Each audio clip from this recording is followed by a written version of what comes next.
कि जो हमारे हेरिटेज साइट्स हैं उनके रिवाइवल रिकंस्ट्रक्शन के लिए सरकार ने एक प्रोग्राम बनाया है जिसके तहत कई सारे ऐसे स्ट्रक्चर्स का रिकंस्ट्रक्शन और रिनोवेशन हो रहा है।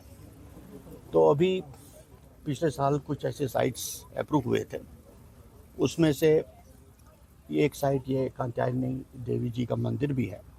तो यहाँ एक धर्मशाला बनाने का है, तो यहाँ के जो ये मैनेजमेंट और इसका फाउंडेशन स्टोन रखेंगे, तो उसी सिलसिले में हमारे बट बात ये है कि कई तरह के इस तरह के प्रोजेक्ट्स वो मंदिरों के हों, मुस्लिम श्राइन्स के हों, गुरुद्वारों के हों या बाकी जो कुछ हेरिटेज साइट्स मॉन्यूमेंट्स, तो उनके रिवाइवल रिकंस्ट्रक्शन के लिए सरकार पैसा देती है बजट के हिसाब से। तो यहाँ कई सारे अभी मेरे पास आंकड़े नहीं, आपको डिपार्टमेंट दे देगा, हुए हैं, तो उन पर काम चल रहा है। शुक्रिया। देखिए, आज CS साहब यहाँ आए, chief secretary Jammu Kashmir UT Atul Dolu जी।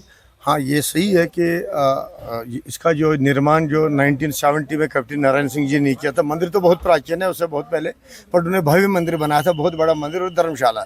फिर जब 90s में हालात ख़राब हो गए, फोर्स्ड एग्जॉडस हो गया, कश्मीरी जो हिंदू हैं उनको यहाँ से भागना पड़ा। तो फिर 1992 में ये जो बिल्डिंग वगैरह मंदिर ये थोड़ा नष्ट हुआ। तो उसके बाद 2012-2013 में मेरी और हमारी टीम ने इसको नए सिरे से निर्माण किया, माता कात्यायनी टेम्पल का। और जो यहाँ हर अष्टमी के दिन हो रहा है वो 2013 से अब कंटिन्यू हो रहा है। फिर गवर्नमेंट से हमने रिक्वेस्ट की, तो यहाँ पे एक यात्री भवन बनाने के लिए तो आज चीफ सेक्रेटरी साहब आए, उन्होंने यहाँ नींव रखी।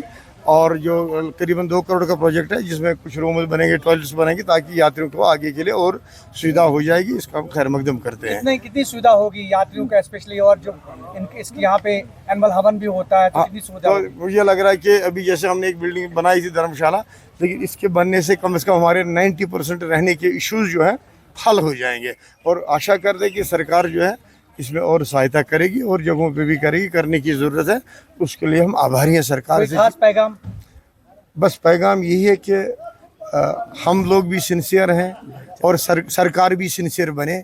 तो यही है, क्योंकि बहुत चीज़ें हुई हैं, बहुत दूरियां हुई हैं, पर सरकार भी सिंसियर बने और जो ग्रास रूट पे हो रहा है उसको पूरा मॉनिटर करे, कहीं पे भी जम्मू कश्मीर की रियासत में।